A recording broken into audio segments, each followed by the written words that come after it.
अब आता है बोडे प्लॉट का लेक्चर नंबर 2। ठीक है, इसमें क्या कर रहे हैं, इसमें क्वेश्चन सेट 1 ले रहे हैं। ठीक है, इसमें सारे क्वेश्चन में गेन तुम्हारा 1 रहेगा और जीरोस एब्सेंट है, सिर्फ और सिर्फ पोल प्रेजेंट है और पोल का पावर बढ़ा रहे हैं मतलब। और ये जो पोल है सारा का सारा इस क्वेश्चन में पोल ऑरिजिन पे ही है और ऑरिजिन पे ही पोल की संख्या बढ़ाते जा रहे हैं। ठीक है, तो ये आता है पहला क्वेश्चन। ठीक है, इसका मैग्नीट्यूड और फेज निकालना है। ठीक है, तो ये देखो पहले S is equal to J omega put करो, मैग्नीट्यूड ये हो गया, एंगल तुम्हारा ये हो गया। अब मैग्नीट्यूड जो है ये तुम्हारा नॉर्मल मैग्नीट्यूड हुआ। अब इसको डीवी में कन्वर्ट करना है, मतलब क्या हुआ कि डीवी में कन्वर्ट करने के लिए तुमको सिंपल 20 लॉग मल्टीप्लाई करना है। ठीक है, 20 लॉग मल्टीप्लाई करोगे। अब यहाँ देखो ये डीवी में बन गया।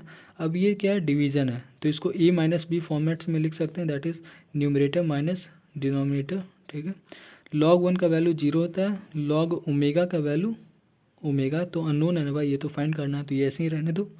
ठीक है, तो ये हो गया तुम्हारा -20 log ओमेगा dB। ठीक है, एंगल की बात करें तो एंगल क्या होगा, सिंपल इसका ये tan इनवर्स इन्फिनिटी 90 -90। ठीक है, तो एंगल तो बहुत इजी प्लॉट है, दैट इज़ रियल एक्सिस के नीचे -90 होगा, प्लॉट कर दिए। अब आता है मेन चीज़ मैग्नीट्यूड में। ठीक है, तो ये जो मैग्नीट्यूड है इसमें देखो ये ओमेगा पे डिपेंड कर रहा है और ये हमें क्या है, हम फ्रीक्वेंसी रिस्पॉन्स से तो निकाल रहे हैं, तो ओमेगा के अलग अलग वैल्यू पे हमें मैग्नीट्यूड निकालना है। ठीक है, अब यहाँ पे हम लोग पढ़े थे कॉन्सेप्ट डिकेड फ्रीक्वेंसी का। ठीक है, तो कोई भी ओमेगा नहीं डाल देंगे, सिर्फ और सिर्फ डिकेड फ्रीक्वेंसी ही डालेंगे हम लोग। ठीक है, रीज़न क्या है, रीज़न ये है कि हम लोग कोई एक पर्टिकुलर रेंज ऑफ फ्रीक्वेंसी पे ऑपरेट नहीं करते हैं डिवाइस प्रैक्टिकली। फ्रीक्वेंसी बहुत ही अप एंड बहुत ही जब अप एंड डाउन बहुत ही ज़्यादा वेरिएशन होता है, जब डाउन होता है तो बहुत ही कम फ्रीक्वेंसी, अप होता है तो बहुत ही ज़्यादा। तो अब एक ही कैलकुलेशन में तुम बहुत ही छोटा फ्रीक्वेंसी बहुत ही बड़ा फ्रीक्वेंसी को कैसे एडजस्ट करोगे, तो उसका उसी का रास्ता निकालते हैं हम लोग डिकेड फ्रीक्वेंसी का यूज़ करके।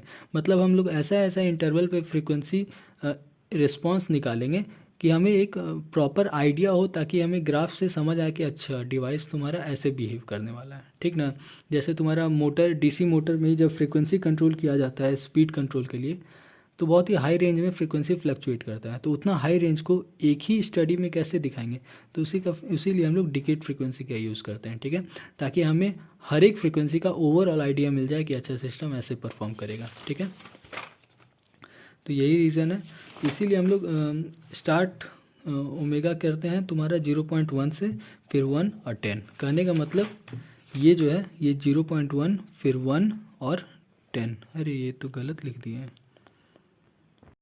ये देखो यहाँ पे 1 होना चाहिए। ठीक है, तो ये मिस्टेक हो गया है, ये भी मिस्टेक हो गया है, कुछ नहीं, ये जो 0.1 है इसको हटा के 1 लिख लो तो सब सही हो जाएगा। ठीक है, तो ठीक है, पहला वैल्यू क्या होगा 0.1 फिर 1 और फिर 10। ठीक है, अब ये चीज़ हम इस मैग्नीट्यूड वाले एक्सप्रेशन में पुट करेंगे। ठीक है, जैसे यहाँ देखो -20 log 0.1।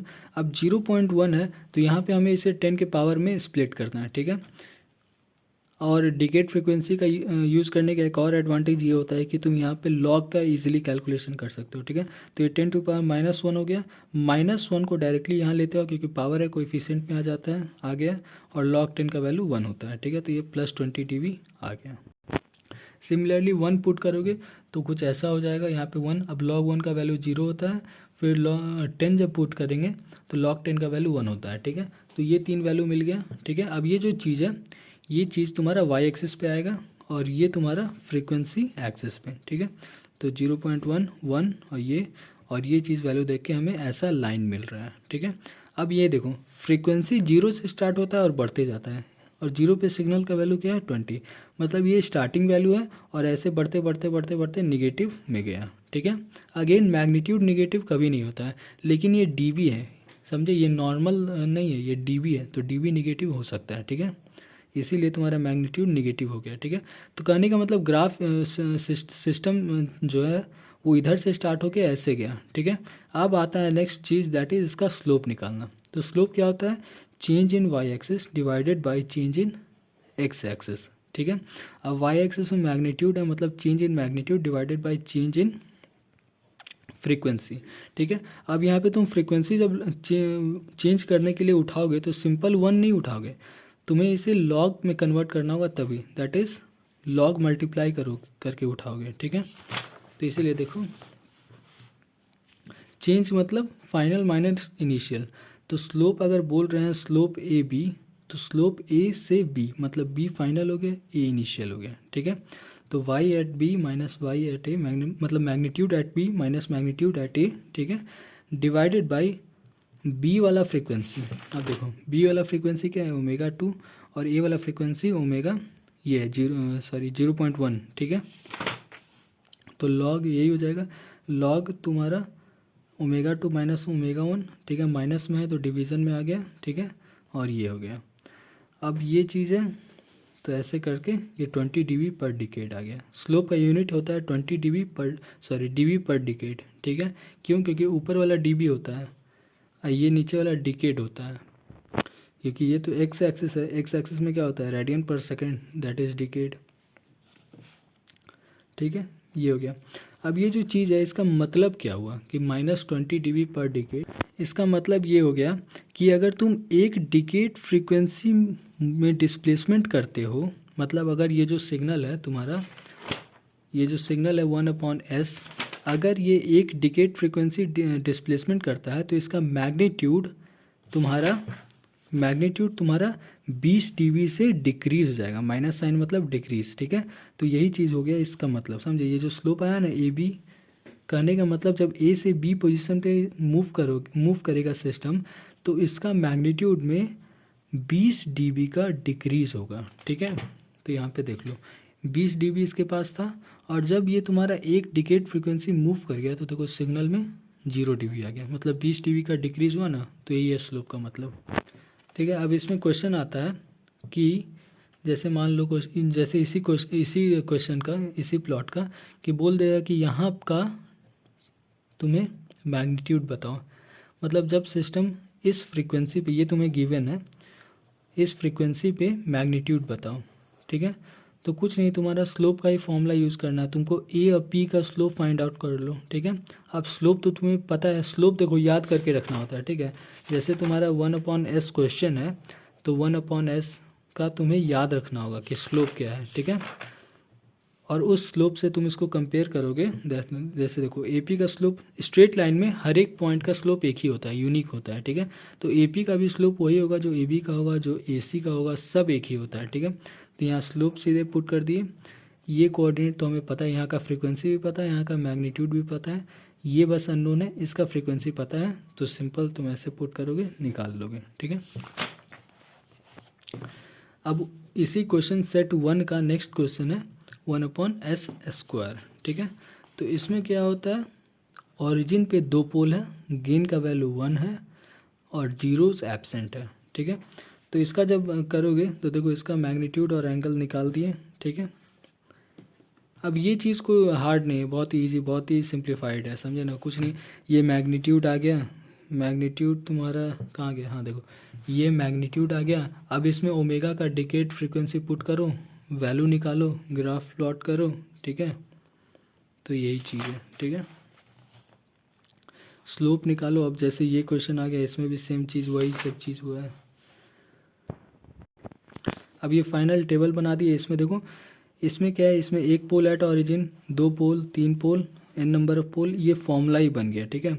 मैग्नीट्यूड में देखो क्या हो रहा है, मैग्नीट्यूड डिक्रीज करते जा रहा है, एंगल भी तुम्हारा निगेटिव में इंक्रीज करते जा रहा है, स्लोप भी तुम्हारा निगेटिव में इंक्रीज करते जा रहा है, ठीक है। तो ये एक बिहेवियर हमें ऑब्जर्व हो गया, ठीक है, किसका, तो OLTF के पोल का, ठीक है। और ये तुम्हारा फिक्स होगा, समझे, कब फिक्स होगा, जब तक तुम्हारा k का वैल्यू 1 होगा, ठीक है। तो 1/s³ का हमेशा यही होगा, जब क्वेश्चन में रहेगा तो डायरेक्टली यहाँ से पुट कर लेंगे। अब नेक्स्ट आता है क्वेश्चन सेट 2, इसमें क्या है, OLTF का 0 मौजूद है, OLTF का एक भी पोल मौजूद नहीं है, सारा पोल एब्सेंट है, और k का वैल्यू 1 है, ठीक है। k तुम्हारा होता है DC गेन, ठीक है। तो इसका अगर इसका भी सेम पैटर्न में बनेगा, ये GS है, ये J ओमेगा कर लो, इसका एंगल होगा, इसका मैग्नीट्यूड होगा, ठीक है। मैग्नीट्यूड को dB में निकालो और डिकेड फ्रीक्वेंसी पुट करके मैग्नीट्यूड निकाल दो, ठीक है। अब ये चीज़ आ गया, इसका ग्राफ प्लॉट कर दिए, ठीक है। अब ग्राफ इसका प्लॉट किए तो दिखा कि ऐसा आया, ठीक है। इसका मतलब स्टार्ट यहाँ से हो रहा है और बढ़ते बढ़ते बढ़ते पॉजिटिव हो रहा है, ठीक है। इसका अगर स्लोप निकालोगे तो सिंपल स्टार्ट यहाँ से हो रहा है और ऐसे ऐसे बढ़ रहा है, मतलब ये इनिशियल पोजीशन और ये फाइनल, ठीक है। स्ट्रेट लाइन है तो हर एक जगह का स्लोप सेम होगा, ठीक है। अब देखो यहाँ से यहाँ के बीच का भी स्लोप हम लोग निकाल सकते हैं, लेकिन भाई यहाँ का तुम अगर ये निकालने जाओगे फ्रीक्वेंसी तो उसी में बहुत कैलकुलेटर यूज़ करना होगा। तो ईजी है कि ए या बी का निकाल लो, क्योंकि इसका 0 है, 0 dB है। ए 80 का भी निकाल सकते हो, ठीक है। तो इसका 20 dB है। अब ऐसे ही करके तीनों केस लिया हूँ, तो इसमें क्या बिहेवियर ऑब्जर्व हुआ कि इसका मैग्नीट्यूड इंक्रीज़ करते जा रहा है, स्लोप भी इसका इंक्रीज़ करते जा रहा है और एंगल भी इसका इंक्रीज़ करते जा रहा है, ठीक है। तो ये कुछ बिहेवियर ऑब्जर्व हुआ। अब नेक्स्ट आता है क्वेश्चन सेट नंबर 3, ठीक है। इसमें क्या है, इसमें सिर्फ OLTF का पोल है जो कि ओरिजिन पे है और K का वैल्यू चेंज कर रहा है यहाँ पे, ठीक है। तो यहाँ पे ये सब सेम वही सारा क्वेश्चन लिए हैं। अब इस सब क्वेश्चन में सेम वही मैग्नीट्यूड, सेम ग्राफ, सब कुछ सेम, बस K चेंज करेगा, ठीक है। तो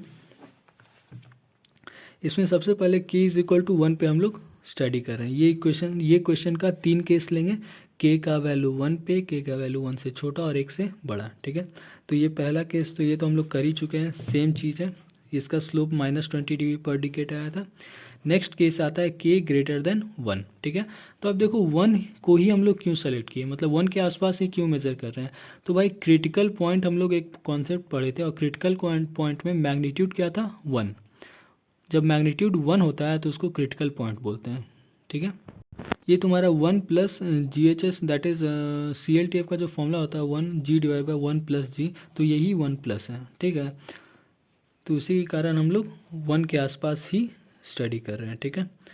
अब ये K > 1 है, तो मान लिए कोई रैंडम वैल्यू K = 10, क्यों, क्योंकि हमें डिकेड का चाहिए, तो ये 10 का फैक्टर में हमें ले लिए, ठीक है। अब इस पे सेम वही चीज़, मैग्नीट्यूड निकालो, मैग्नीट्यूड को dB में कन्वर्ट करो, फिर ओमेगा = डिकेड फ्रीक्वेंसी पे वैल्यू निकाल दिए, ठीक है। तो इसका ग्राफ ऐसे आया। तो ये क्या हुआ बेसिकली, देखो ये जो ग्राफ था ये 20 डिग्री से ऊपर, 20 dB से ऊपर शिफ्ट कर गया। dB मतलब ये तुम्हारा dB एक्सिस है, तो इसमें ऊपर शिफ्ट कर गया, ठीक है। सिमिलरली तुम्हारा K <1, तो <1 में एक रैंडम वैल्यू ले लिए दैट इज़ 0.1 और सेम वही मैग्नीट्यूड निकाल दिए, डिकेड फ्रीक्वेंसी पे उसका वैल्यू निकालें तो ये ग्राफ मिला, ठीक है। अगर इसको देखोगे, अब देखो कंपेयर करना है किस में, K = 1 वाले ग्राफ से कंपेयर करना है, ठीक है। तो ये K = 1 वाला ग्राफ है, ठीक है। तो ये 20 dB नीचे से रख गया, ठीक है। तो देखो 20 dB नीचे शिफ्ट कर गया, तो ये तुम्हारा बन गया K स्मॉलर का, ठीक है। तो इससे कंक्लूज़न क्या ड्रॉ किए कि जब K इंक्रीज़ होता है तो मैग्नीट्यूड प्लॉट 20 dB से ऊपर शिफ्ट कर जाता है, और अगर फॉर्मूला में लिखोगे तो K का जितना इंक्रीज़ होगा 20 log K यही तुम्हारा शिफ्ट होगा, ठीक है। और K जब डिक्रीज़ होगा तो जितना डिक्रीज़ होगा उसके साथ बस 20 log मल्टीप्लाई कर दो तो उतना शिफ्ट होगा डाउनवर्ड, ठीक है। K क्या है, तो K तुम्हारा सिंपल नंबर है, जैसे यहाँ पे देखो 0.1 था, ठीक है। तो 0.1 यहाँ पे पुट कर दोगे तो 20 log 0.1, तो ये कितना आएगा, 20 dB ही आएगा, मतलब इसको सॉल्व कर लो, समझे। तो ये फॉर्मूला हो गया, ठीक है।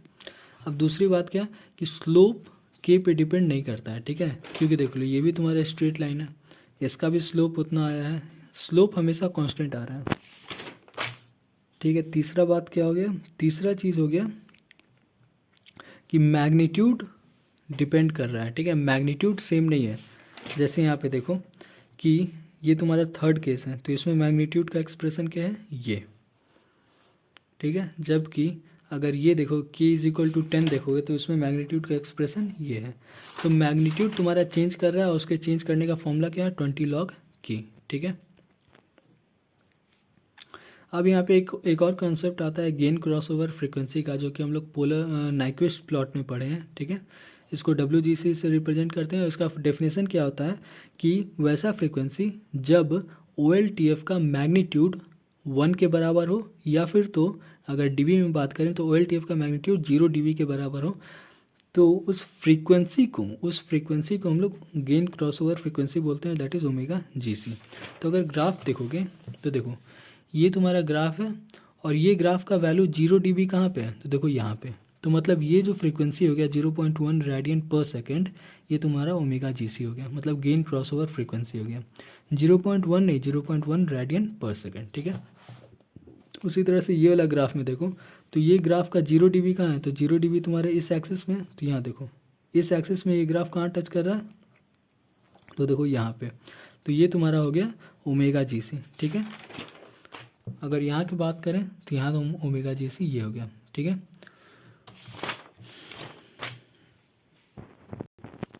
कहने का मतलब क्या हुआ कि ओमेगा GC के का जो वैल्यू है वही तुम्हारा ओमेगा GC होता है। जैसे देखो के का वैल्यू यहाँ पे क्या लिए थे, 0.1 हम लोग एज्यूम किए थे, ठीक है।